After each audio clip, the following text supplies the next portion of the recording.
Changeover. The new team running Britain's economy, settling into power, painting a grim picture of what they've taken over.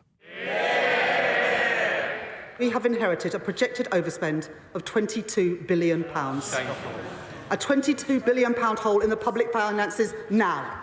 A cover-up, she says, with some departments spending billions more than publicly known. The document I am publishing today reveals a projected overspend on the asylum system, including their failed Rwanda plan, for this year alone, of more than £6.4 billion. The Chancellor's charge sheet had ex-ministers raging. But nearly half of this black hole is down to a political choice: bumper pay rises for public sector workers. The right decision for the people who work in, and most importantly, the people who use our public services. But that means big cuts to come. Road and hospital projects cancelled, and the winter fuel allowance for pensioners scrapped for all but the worst off. The political blame game will be fierce. They spent like there was no tomorrow, because they knew that someone else would pick up the bill. Jeremy Hunt! The ex-Chancellor's legacy on the line, alleging it was Labour who hid the truth from the public. They told us they had no plans to raise taxes. Now, in a U-turn that will forever shame this Labour government, she is laying the ground to break her word. And when she does, her first budget will become the biggest betrayal in history by a new Chancellor.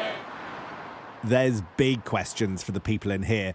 The Office for Budget Responsibility has launched a probe into who in the Treasury knew what about the overspend. But today is about winning voters' support for the pain ahead. Charity Aid UK say that up to 2 million pensioners who need it won't get winter fuel allowance, yet you're offering 20% plus pay rises for junior doctors over 2 years. What does that tell us about the instincts of your government? Well, first of all, the costs of not settling the pay dispute has real costs as well. It's not an easy decision to announce that winter fuel payment would only go to people receiving pensioner credit, but it is the right decision in the circumstances in which we find ourselves. This is about using the past to justify the future.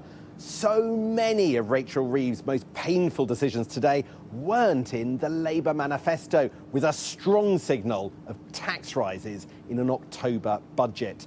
But did the Chancellor really provide the evidence to justify such big spending cuts? Both sides have tried to use this man to support their arguments. Both Jeremy Hunt and Rachel Reeves used your name in the Commons chamber.